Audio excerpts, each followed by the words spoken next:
I'm with Jackson Bevins, and you're listening to Deep Balls. It's a new podcast aimed at doing NFL picks each week. We're doing straight up picks every week, and then in addition, we're going to have two or three games that we pick out to talk about for against the spread type analysis. Jackson did a very popular column at Field Goals a couple years ago that where he would pick games he would pick games straight up. Did really well. Won a lot of people's their office pools. That's kind of the goal here, is to, give you some insights, help you win your office pools, make you hopefully a smarter fan, and just kind of make the games more enjoyable as the weekend comes around. So, anyways, I'm gonna just go ahead and say hi to Jackson. Jackson, how are you doing? I'm doing great, man. I'm really looking forward to this. I really enjoyed doing the picks articles for those, I think, 3 years that we did it, and I'm excited to get back into it through this podcast. Just for a little background in establishing your credentials, do you remember what you got last year? Did you do did you pick on ESPN's Pick'em League thing? It's funny. Last year is the first year that I didn't do it in a long time, but I'd done it for a number of years before that, and I definitely missed doing it. So I'm really eager to continue. And now you finished somewhere in the top, like, ridiculous amount nationwide, right? When you were doing it, I think in 2013. Is that correct? Yeah, actually all 3 seasons that I did it for Field Goals, I never finished outside of the top 2% nationwide on ESPN's Pick'ems. And, Vegas always does very well in terms of setting their lines, and the favorites win very high percentage of the time. They're very good at figuring out those lines, but took a lot of pride in the fact that I had a better record than Vegas each of those years as well. Nice. So as you listen to the podcast, keep in mind that Jackson is the expert. I watch a lot of football, but I'm not as well versed in betting lines. So, I finished, I think, right in the middle in SB Nation's Pick'em last year. I'm looking to really improve on that. I think I did a lot of research last year into kind of improving on that, and talked to some people I trust, including you, about kind of like some ways of going about it. And so I did a lot better in the second half of the year, and I'm hoping to really improve on my record from last year. So without further ado, why don't we just get into the games and kind of just break them down? And this is episode 1, so we're going to kind of try to feel it out, but we'll kind of try and bust through them too quickly, because I have the feeling if we really spend a lot of time on all these games, it'll be like an hour and a half. Oh yeah, I mean, that article used to take 4.5, 5 hours to write. It's crazy when you try and like make arguments for and against 32 teams. Exactly. So we can just try and bust through them today, and if it ends up being too short, then that's fine, and we'll kind of spend more time on it next week. But let's just kind of try and do this quickly. First game on the docket starts tomorrow. It's a good one. It's Pittsburgh at New England. Obviously, the Steelers are missing Le'Veon Bell and Martavis Bryant. The Patriots are with Tom Brady, funnily enough, and they are actually missing their starting center. Brian Storky got placed on the IR to return earlier on today. So first off, let's just hear, Jackson, what do you think? What's your pick for this game, and give me a little insight as to why.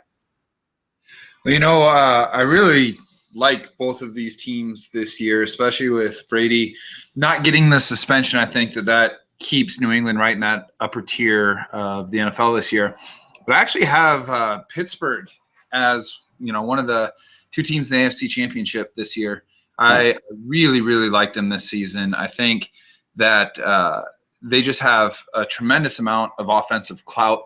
I think that the defense will get better. And there's a lot of guys that are right at or near the top of the profession at their position, and teams that have that kind of collection of talent, top-end talent, are kind of slump-proof in that sense. Pittsburgh had an atrocious defense last year, and they still finished, with a wonderful record, made the playoffs. They're a team that can do a lot of things. That said, without Le'Veon Bell, without Martavis Bryant, those are 2 of those guys that can really flip a game with 1 or 2 big plays on their own. And it being in New England with Brady there, Gronk fully healthy, I just don't see Pittsburgh opening up with a win. I still think they finish with a better record and go further in the playoffs, but I'm giving this one to New England. All right, and there you have it. And I actually picked the Patriots as well. Many of the same reasons in my logic. I think that without Le'Veon Bell, that's kind of a big deal for the Steelers. We saw kind of what happened with them in the playoffs when Le'Veon Bell was missing. They kind of, I'm actually, you can look for an article tomorrow from me on Bell.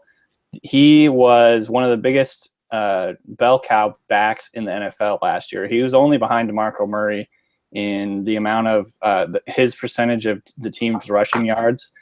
He finished with 78% of their rushing yards. He had 80% of their rushing TDs. He had 17.8% of their receiving yards, which is a lot for a running back that's second only to Matt Forte in the whole NFL, and way above, the rest of the guys. Marshawn Lynch was third with 11%. So and that's amazing because that's not a team that doesn't have wide receivers either. I mean, right. They've got Brown and Bryant, and there are guys to throw to. Yeah, I mean their receiving core is probably one of the better cores in the NFL, and they've had they've drafted all these ridiculously awesome receivers over the years. So yeah. I have no doubt that they'll kind of figure out. Some of the young guys will figure it out again. So yeah, like I said, he's over a third of their offensive output from last year in terms of scrimmage yards. So losing him is kind of a big deal. They can obviously do other things, and they still have Antonio Brown, and that's huge. But I think when you're trying to replace that big of a piece of your puzzle, it's just not going to look quite as good. So that's why I picked the Patriots in this one. And we'll come back to this game probably at the end when we talk about the line. But let's go ahead and move on to the Sunday games. First up on the docket, the Seahawks and Rams. What do you got in this one?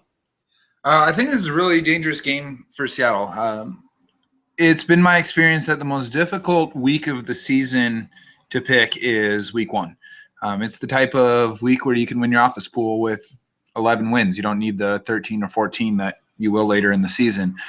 Just because there's so many unknown quantities, so many changing parts, injuries, trades, retirements, all of that stuff. And so many of these teams, the first teams have played less than a complete game together.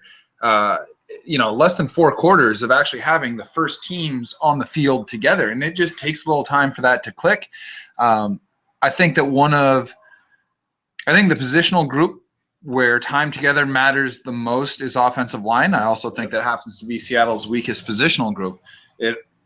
Their opponent, the St. Louis front seven, is probably their best positional grouping. That defensive line and linebacker combo is really potent. And so I think there could just be a ton of issues for Seattle, looking very discombobulated in this one. I expect Russell Wilson to be under a lot of duress. And that leads, as we saw last year in St. Louis, which Seattle's always had a really hard time winning in, that kind of constant pressure leads to a lot of mistakes. And it's not going to take as many fluke plays as it did for the Rams last year to beat the Seahawks. So Seattle's going to have to be really good. That being said, I think that they're a lot better in a lot of areas. I think Russell Wilson will have a weapon in Jimmy Graham, and also, honestly, in Tyler Lockett, that he's never had in his career. And I think that's going to change things a lot. I do think it's a good offensive line in terms of talent. It's just the cohesion that's going to suffer. So there's going to be some bad plays, but there's going to be some good plays too. I think that this year we may see the best Seahawks defense we've seen, to be completely honest with you. Won't be that case until Cam gets back. But even without Chancellor, I mean, this is the deepest D-line. There's an incredible amount of individual talent in that front seven. And I mean, when you start talking about the Legion of Boom being the weakest positional group on that defense, you're talking about like a really, really sensational group of players. So, I do think that the overall top to bottom talent of Seattle is enough to win the day, but I think we might be sweating this one also. Yeah, I think that's I could probably say that every single week, honestly, but I think especially this week, I hate that they're playing the Rams week one. In St. Louis, I hate it. Yeah, it's just a really shitty scheduling quirk, I guess, for this year. I'd almost honestly rather have the Packers in week 1. But anyway, so I picked the Seahawks as well. I agree with a lot of everything you're saying there. I think special teams last year was a disaster in St. Louis, and they still almost won it. And I think the Seahawks are going to have really good special teams this year. They got all their guys, all their core special teamers back. Pete Carroll was talking about how Jeff Fisher's special teams are always really complex and annoying and complicated. So I think they're really going to be ready for whatever he kind of throws at them this year. Obviously, you can't be ready for some crazy ass surprise play, but I think that they're disciplined. They're just going to be a lot more disciplined and kind of, you're not throwing in guys that haven't really been practicing like they did last year at St. Louis when Derek Coleman broke his foot in warmups. So, so basically I agree with you. I think the offensive line is going to be terrible against this defensive line. I think even if we were starting one of our better offensive lines over the last couple of years, they would still suck against this defensive line. I think this defensive line in St. Louis is extremely good. So the Seahawks are going to have to do some things. They're going to have to, do a lot of bootlegging, run the read option as much as they can, and be successful. Yeah, exactly. I think if you look at if I saw this tweet today, I didn't confirm it, but I think in the last two matchups with St. Louis, I want to say Marshawn Lynch had a total of like 78 yards rushing. So I think the Seahawks are going to have to get it done in the air this week, and I think they can. So ultimately, bottom line, they're going to sweat. This game is going to be stressful as hell, but I think the Seahawks are going to win it. So moving on, this next one's a little more cut and dried, I would guess, but it could be interesting. Green Bay at Chicago. What do you got here? Yeah, I mean, one of the things I think that has helped me be really successful over the last few years picking games is not getting too cute. Definitely trust your gut sometimes, and if you think you see something that the line isn't telling you, that's okay to go with it. But this isn't going to be a show where you get a lot of zany picks and trying to, prove ourselves some weird upset just for the sake of doing it. We're here to help you win money. And when so don't complain about us picking the favorites. Yeah. We're gonna pick plenty of upsets over the course of the season. But like I said, there's a million other places you can go for quirky picks. This is designed to win. And when it comes to Green Bay versus Chicago, don't get cute. This is Green Bay. It is so rare to see a full touchdown spread on the road in the NFL. It's something that only happens a handful of times throughout a season. And so when you see one, just take it. Green Bay is that much better than Chicago, even without Jordy Nelson. We have no idea what the identity of the Bears is going to be now that Trestman's gone. Brandon Marshall is gone. They don't even know if Alshon's ready to go, at least last I heard. So I think it's Green Bay, and it could get ugly. To clarify, are you looking at Bovada's line right now, or what line do you look at? I go off of Football Locks, which takes an aggregate. Okay. I want to look that up too as we talk here. I have Green Bay as well. I think, this one's pretty clear. Like you said, there's a lot of questions in Chicago. New coaching, new coordinators, new personnel. They're having some injury issues. Green Bay, on the other hand, have a ton of continuity based on, the same system's been in. They have the best quarterback in the NFL. They obviously lost Jordy Nelson. That's a concern, but I think that's pretty much the only concern at this point. So I'm going with Green Bay. That one's kind of an easy one. I just logged on to footballlocks.com. Is that what you said it was? Yep. So that's what I'm going with. I'm running down this now. The next game on the docket is an interesting one for sure. It is Kansas City at Houston right now. We're not doing against the spread for all these games, but right now the line is Houston's favored by 1. So what do you think on this one? Yeah, I've seen Houston anywhere from 1 to 2 today, and I like Houston a lot better this year. But I do think some of that money is Hard Knocks residual. We always fall in love with the Hard Knocks team, and going in, we see all the great players and plays that happened in an NFL training camp, and I think we kind of fall in love with it a little bit and say, wow, how can anyone ever stop that? And you realize that every team's got those guys. And so I do like Houston this year. I don't love them. I'm close to loving Kansas City. I also think Kansas City has a much more established identity than Houston does. I don't see where they got any weaker in the offseason, but they added Jeremy Maclin, and they're getting Eric Berry back. Those are two Pro Bowl caliber players. And then, of course, with all the other talent, Charles and Kelsey in Houston and on and on. Say what you want about Alex Smith. He'll never lose you a game, and you surround him with a lot of individual talent and a good coach in Andy Reid. Yep. I think the Chiefs can be very, very good this year, and I do have them pulling off the upset going into Houston and winning. I was looking at this game, and I was really confused because I was just like, why is Houston favored? I just didn't really understand it. So I picked Kansas City as well. Many of the same, reasons. We kind of see eye to eye on all four of these picks so far. But Kansas City, established system, quarterback. They got a new weapon, but it's also an old weapon because Macklin's experienced in Andy Reid's system. I mean, it already looks like it's paid off for them the way he played in the preseason. Obviously, you can't judge too much, but he looked really good. They look like they're going to have no problem getting him involved and being a big playmaker for them. And then like pairing Maclin and Jamal Charles in the same offense, I think has a lot, like that could be really kind of fun to watch. I just think they can do a lot of things that are kind of, very much like taking advantage of matchups and things like that. So, and then, add in Kelsey into the tight end, and like all three of these guys are intermediate level, like factors, like Macklin's very much a yak guy. Like he's like making plays in the open field. He's pretty much like what we wanted Percy Harvin to be for them. And I think, obviously we've seen what Jamal Charles can do. And then Kelsey just seems like he's just an ascending superstar. So I like Kansas City a lot. I like their defense a lot. I think they're going to be putting Brian Hoyer on his ass all day. I think, that's just going to be really difficult for Houston to move the ball.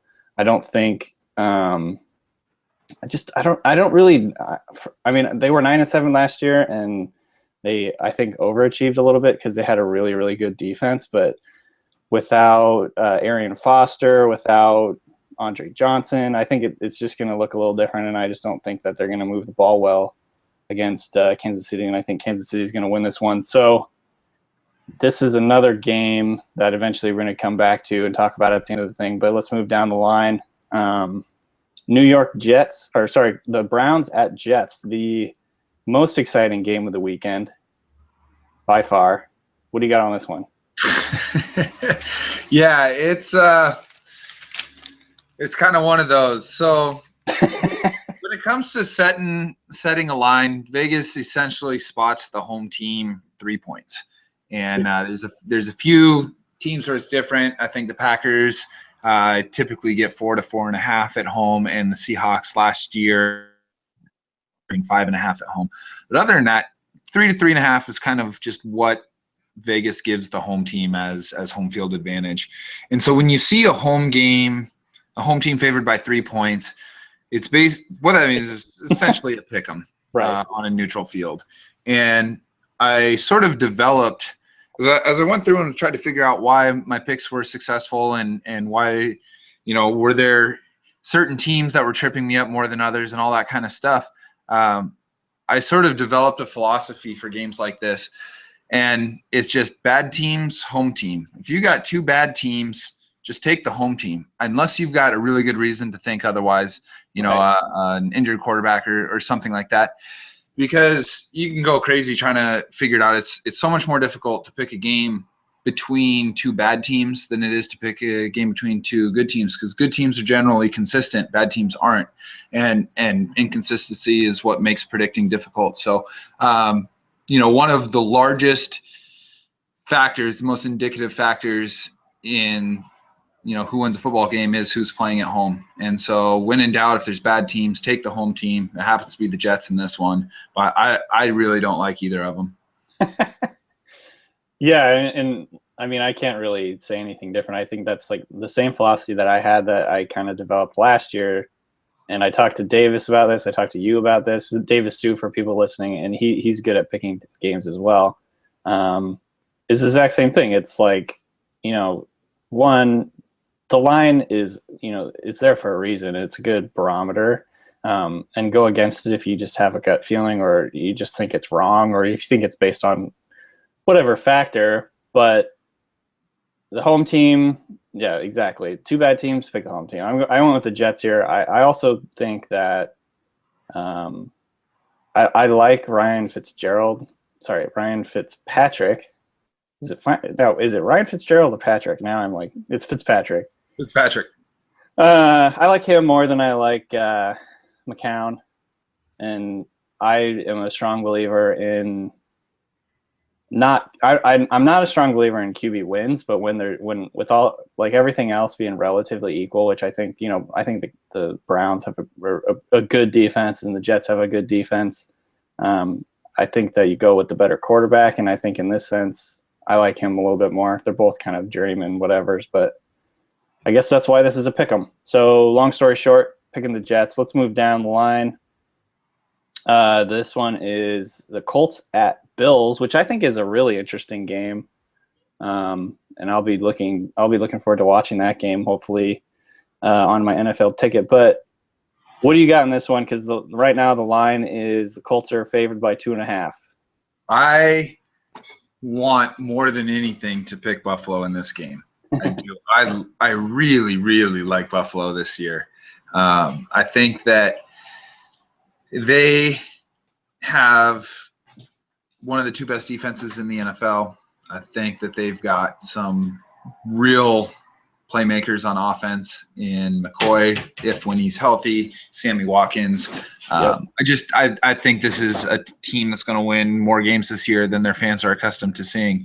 And with it, normally, if this was at home, I would pick Buffalo, knowing what we do about the two teams. But the advantage, Indianapolis doesn't really project to be a very good cold weather team. They never have been. And if this game was in November or December, I'm taking Buffalo. But I just don't think that's going to matter much. I think Buffalo I just think the gap in quarterback play is going to be too big. Yeah. Andrew Luck versus Tyrod Taylor. We're talking about one of the two or three best against the least proven. Right. And we don't know anything about him. Yeah. And so that would be the thing to overcome. The Colts obviously believe they're knocking on the door. They've had a couple of really good seasons, 3 really good seasons where they're just not quite there yet. They were a game away from the Super Bowl last year. And you could see that they went all in on some guys trying to find that ring. A couple of all-pros, Frank Gore and Andre Johnson. I mean, they're looking to do this thing this year, and right. I think they start with a win. Okay. This is our first this is the first pick that we differ on because I actually went with the Bills in this one. I applaud you. It was a little bit – this was one of the ones that I, as I'm going through and filling them out, I skipped it and I kind of came back to it. And I'm like, because you got to really put some thought into it. It basically came down to one. I seem to have this like never-ending bias against the Colts for some reason. Like I just don't think they're as good as they are, and they always end up being better than I think they are. But for some reason, they just like I tend to pick against them, and put it like I do the power rankings every week for SB Nation, and Indianapolis fans I think really hate me, but. I just like the Bills a lot this year. I think they're really interesting. I think they're going to be better than people are expecting. I think they're going to surprise people.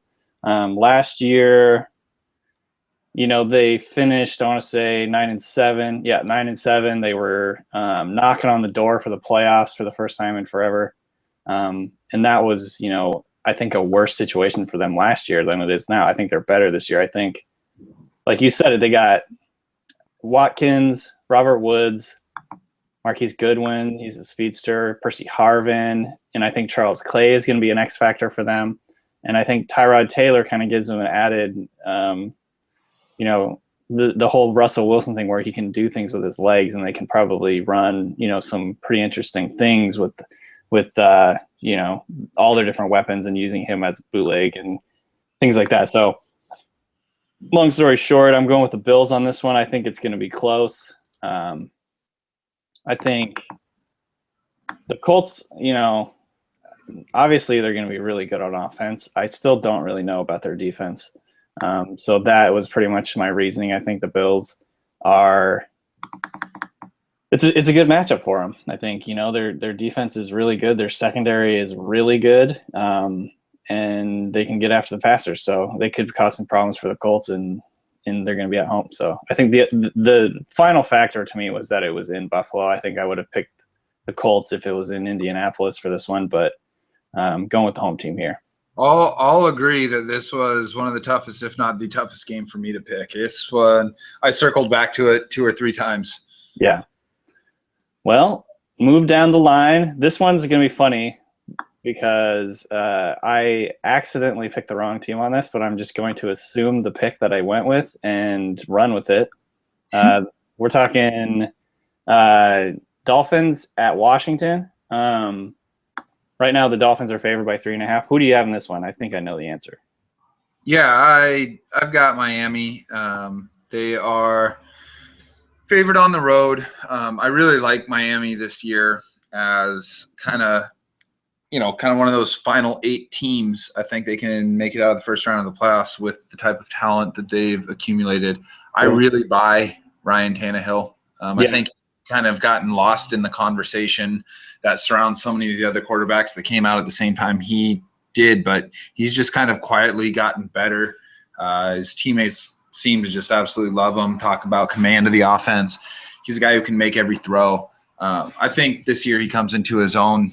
I love who he has to throw to. They added Jordan Cameron. Jarvis Landry came on as a seriously dangerous possession receiver. Mm-hmm. And added Ndamukong Suh to an already pretty decent defense that can transform things.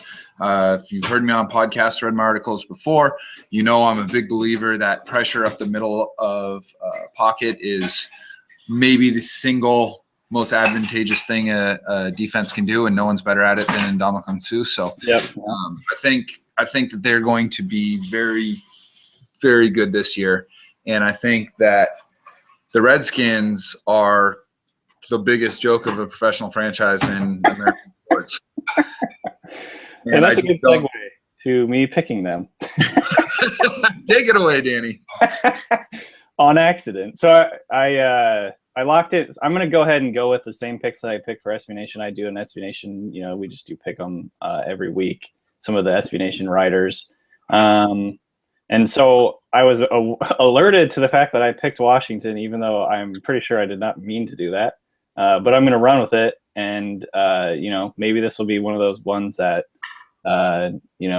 is a happy surprise. I agree. I don't think they're going to win. I like some of the moves that Scott McLaughlin has made in terms of, beefing up their defense and kind of getting in some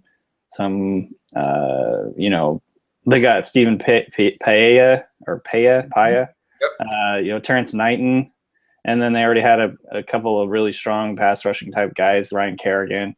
And then they went and got Preston Smith in the draft, who I liked a lot. So I like a lot of the things they've done on defense. I just think their offense right now is probably too much of a dumpster fire to really do much. But hey, I picked them, so let's see what they can do. Hey, if you wanna win your office pool, you gotta get lucky once or twice a week. Yeah, even if you don't mean to. Moving down the line, let's go to the Panthers at Jaguars.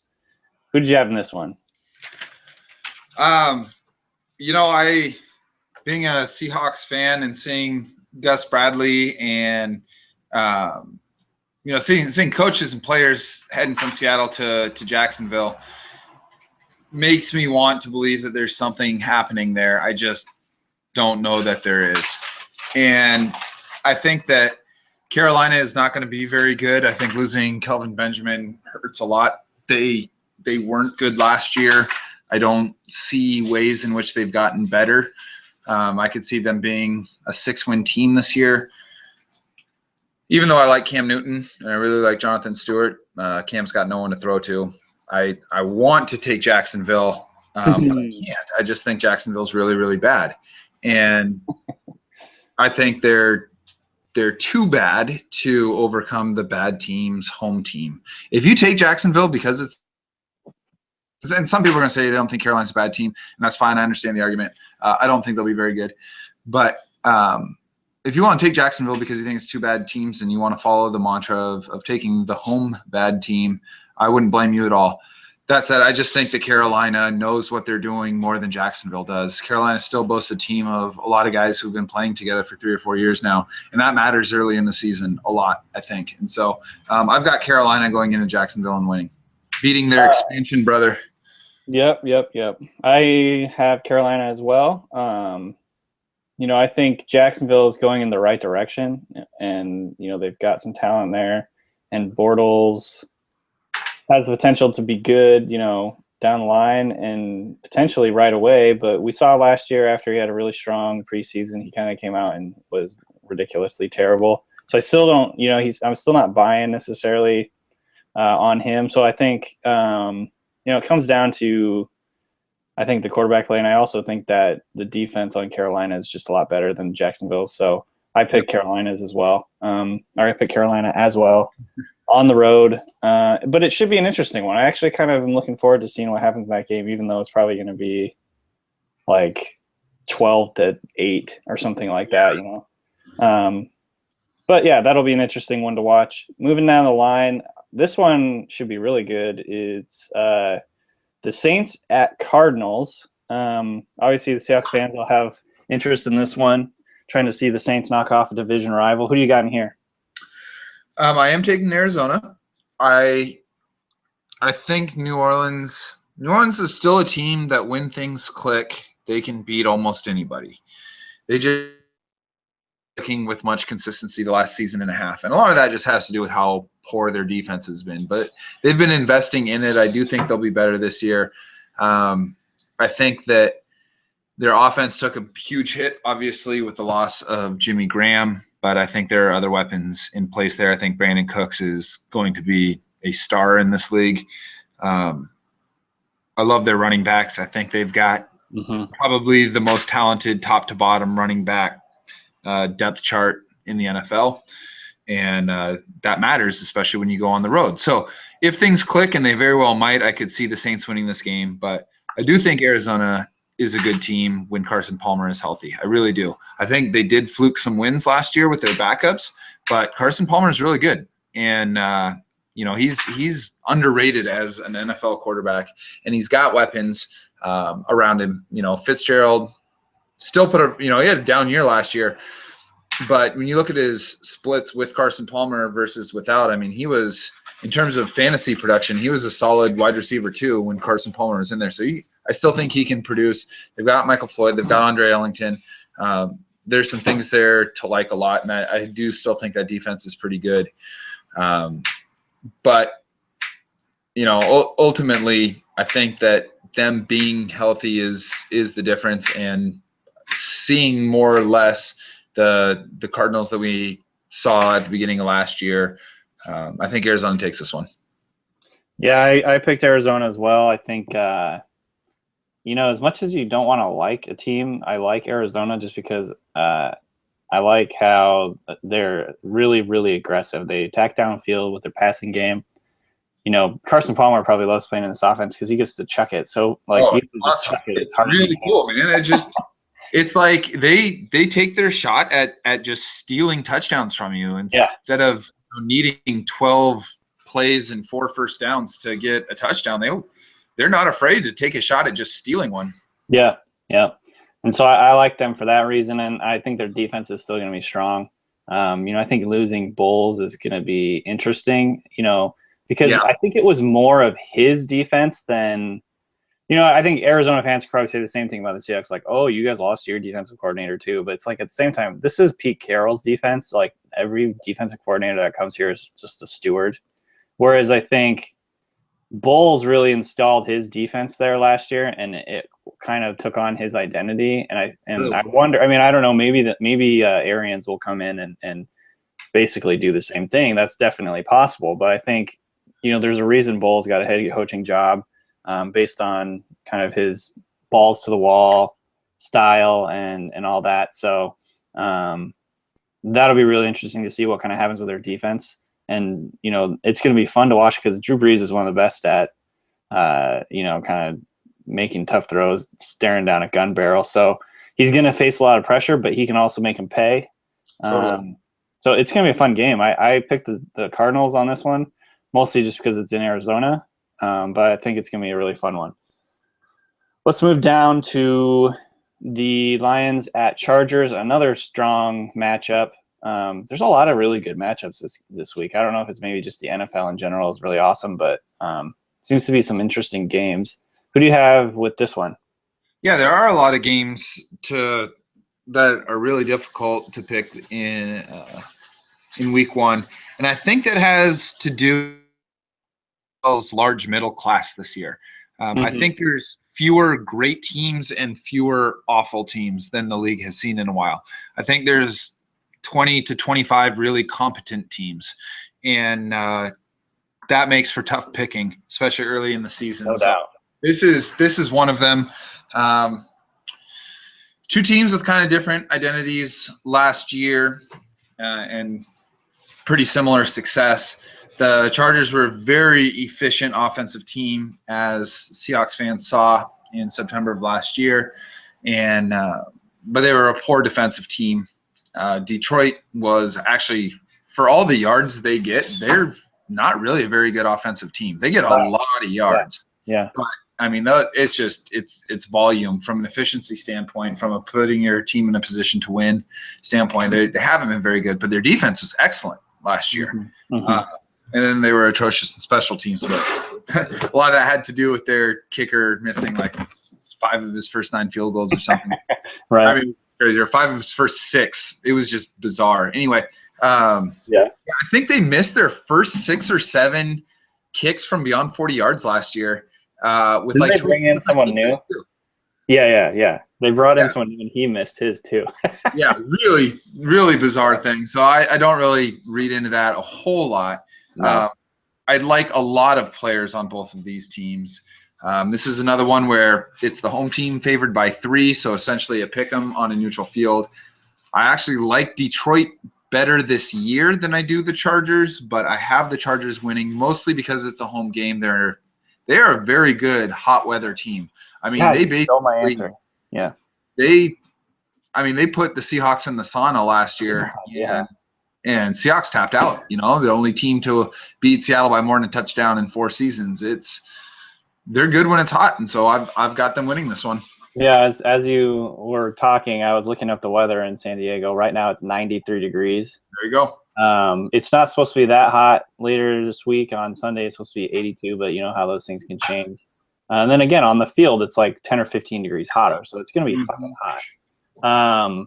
And yeah, I picked San Diego on this one, and it was a very tough decision. That was one of the maybe 3 or 4 games I was just really not sure on, because I like both teams a lot. I think losing Sue is going to be an interesting one for Detroit, but obviously they got they got Nada in there, and so that could potentially sort of pick up some of the slack. But as you were talking about Miami, that was kind of one of the things that made Detroit so strong last year is they could get him pushing the pocket on almost every play. And I don't know if they can do that this year. So that's going to be kind of a big deal to watch. Can they stop the run as well as they did last year? They were like a ridiculously good run defense last year. I think they were one of the best in terms of yards per carry in like the last decade. So, but on the other hand, I'm a huge believer in El Bolo, freaking Phillip Rivers. I think he is one of the most underrated players in the NFL. That guy's body language tells such a different story than his play does. Yeah, I mean, he's like one of my favorite players just because he's such a weirdo. And he makes funny faces and he talks shit to other quarterbacks. And I mean, like his feud with Jay Cutler was an all-timer. That's great. I would watch a 30 for 30 on that. Yeah, and he's just like a petulant child, but at the same time, he's very poised. And, he's like probably the best pocket passer in terms of if there's like 12 guys around him, he can still somehow manage to throw the damn ball and know where he's going with it. So I really like I really like Rivers, and that was part of the reason I picked them. I think they're a really, really good first half team. And maybe that's partly due to the heat. Maybe I don't know what it is, but they always seem to start out really fast before kind of fading in the second half. So I think they're going to be strong to start again. The one variable that you have to look out for is they're without, their all-world tight end Antonio Gates for the first couple of games, so that could be a factor. And it sounds like their backup tight end too also has a concussion or something like that, but Darius Green. So that's another thing to watch. But again, really tight game. I think picking this one was tough. I kind of just went with my gut and the home team. And the weather factored into my decision as well. I think it's going to be hot and shitty for the Lions, especially because they play in a dome in Detroit. So moving down, we're almost done with the list of games this week. We got the Bengals at the Raiders. And who do you got on this one?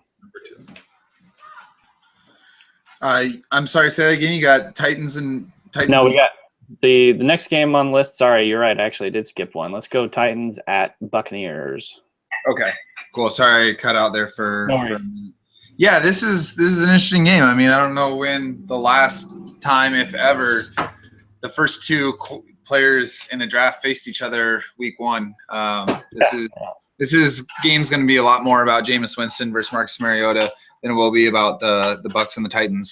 Neither of these teams are doing anything this year, so this is going to be kind of a little opportunity to see who's more ready. I like both players. I do like Mariota a little bit more. I just don't know who he's going to give the ball to. I think Jameis Winston's in a much better situation. He's got a worse line, I think, in front of him, but he's got options. Vincent Jackson and Mike Evans are great receivers to have if you're a young quarterback with spotty accuracy. They give you a large margin for error. I think Doug Martin bounces back this year and has a really nice season. Austin Seferian-Jenkins is a really big player, and that's what young guys need. I mean, you don't come into the league pinpoint accurate. You need guys that can body up and win a 50-50 ball, and they've got that. Tennessee is such a blah team to me this year. I like Mariota, and I hope they can build around him. But I mean, who's he going to give the ball to? Yeah. So this game is another 3-point home team favorite. Which means again, it's just a pick 'em on a neutral field. These are two really bad teams, so I'm taking the home team, and it's just Tampa Bay on principle. Yeah. I went with Tampa Bay as well.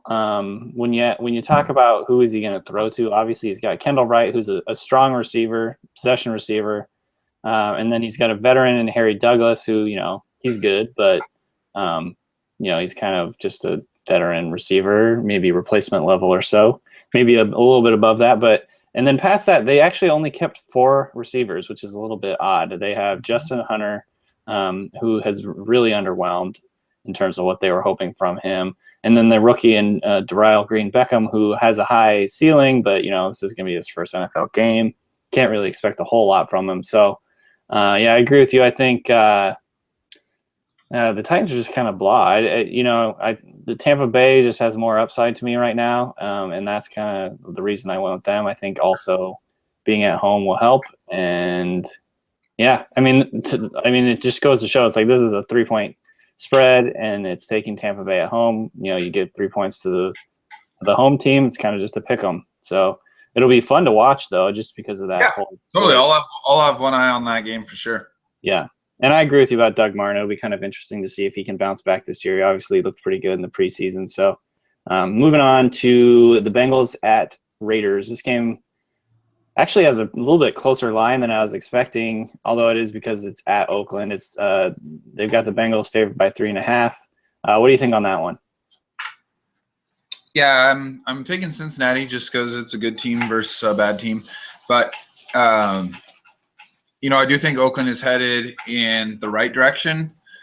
I think they're headed up towards the middle of the pack, and I don't know that Cincinnati, for as long as they have Andy Dalton, is ever going to be better than they've been in the last couple of years. I think that's a top to bottom roster that can compete for a Super Bowl, except for the guy they pay the most money to.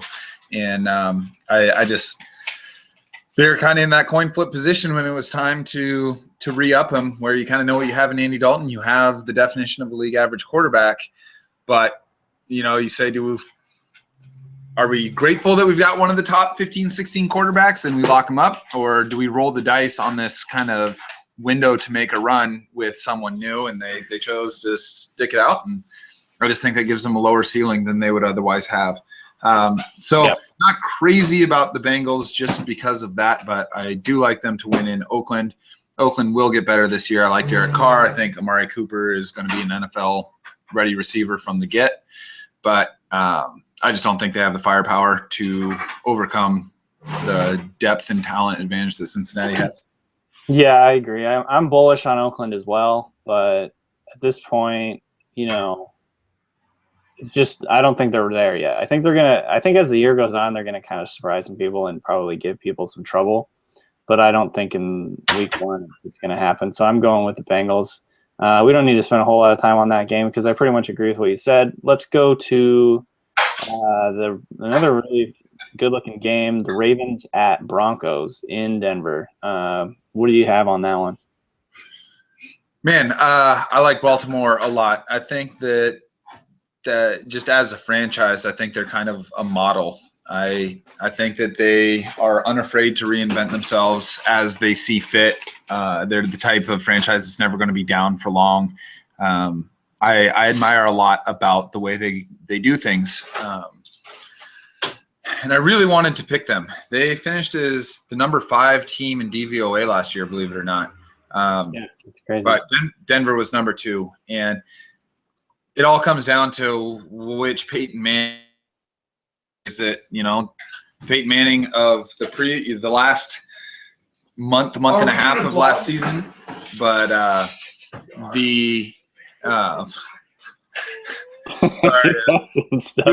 loose animal just got in the house. No worries. If it's the Peyton Manning that we've seen for most of his career, I think Denver is the better team by quite a margin. If it's the Peyton Manning from the end of last season, I do think Baltimore wins this game. I could spend a lot of time talking about how good these two teams are and why.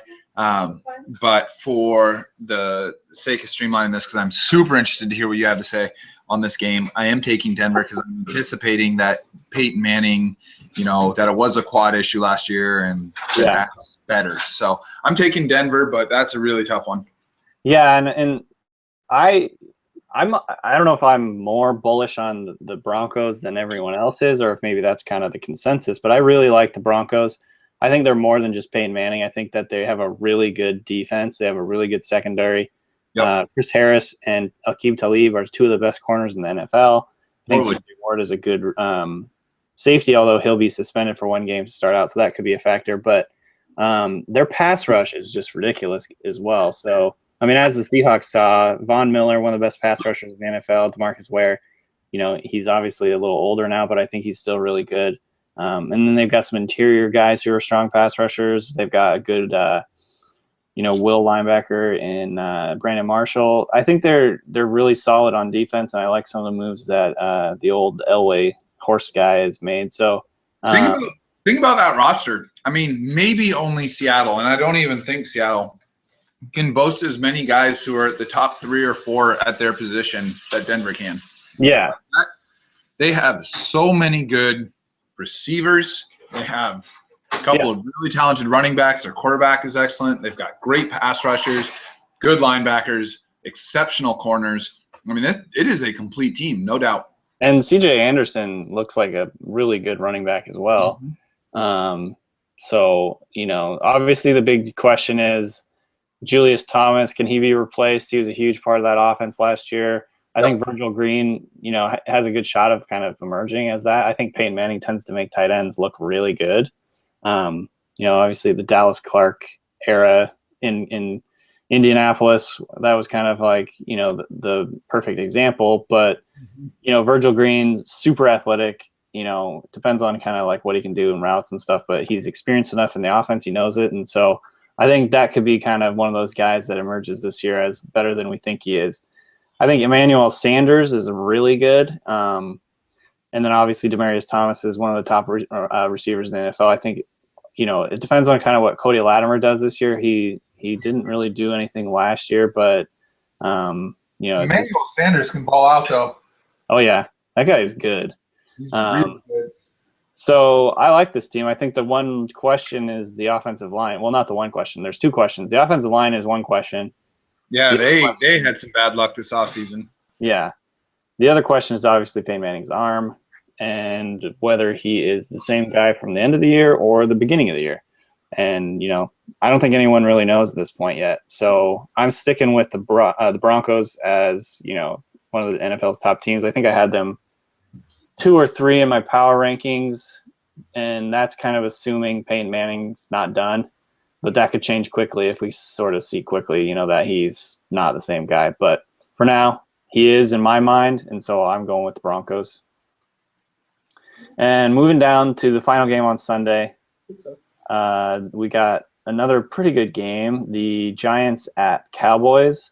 I think this is one that could kind of foretell how the season's going to go for both of these teams. Who do you pick in this game? I've got Dallas. They're a 6-point favorite at home. I think they're the better team for sure.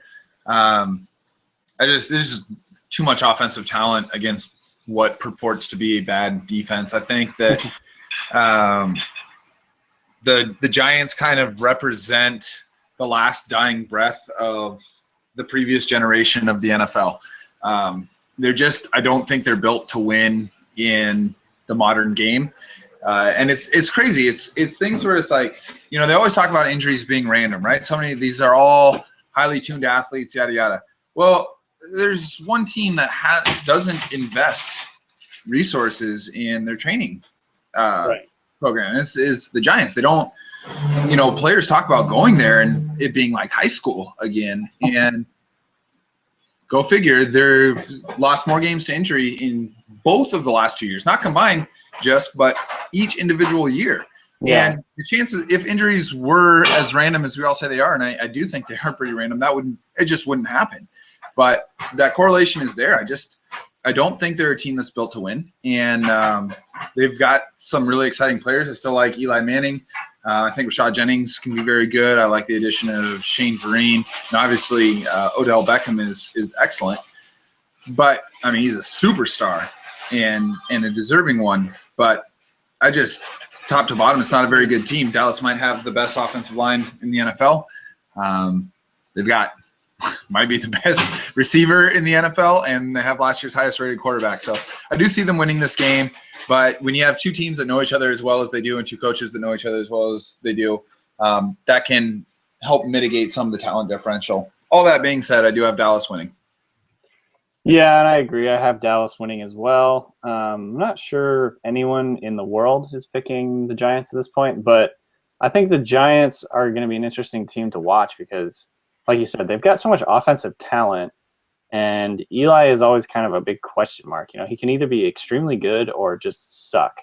So, if you get the Eli who is like just nails and passing, dimes down the sideline, then that kind of changes things. But I think right now I'm with you. The Cowboys just look like a better pick at this point, and I'm going with them. Let's move to the Monday night games, get through these, and then we'll wrap it up.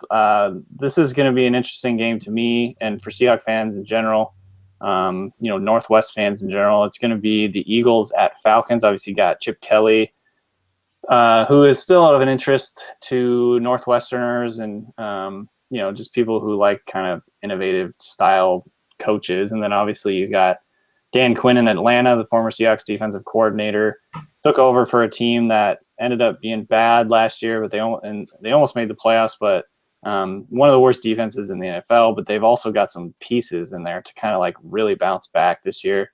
I actually picked the Falcons to win the division. What do you think of this game? The Eagles are actually favored on the road by 3. What do you think? Yeah, I could very easily see Atlanta winning this game. I I like them. I like them as a team. I think their defense is getting better. I think that they've invested a lot of resources in making that defense better. They have some pretty obvious offensive talent as well.